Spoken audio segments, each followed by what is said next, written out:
Hey guys, what's up? I'm having some car problems. I want to see if maybe you can help me figure out what it is. Let me get my hood popped here and start it up for you so you can hear it.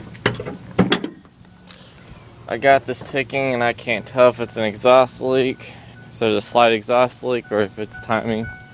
Hoping it's not timing, but here we go.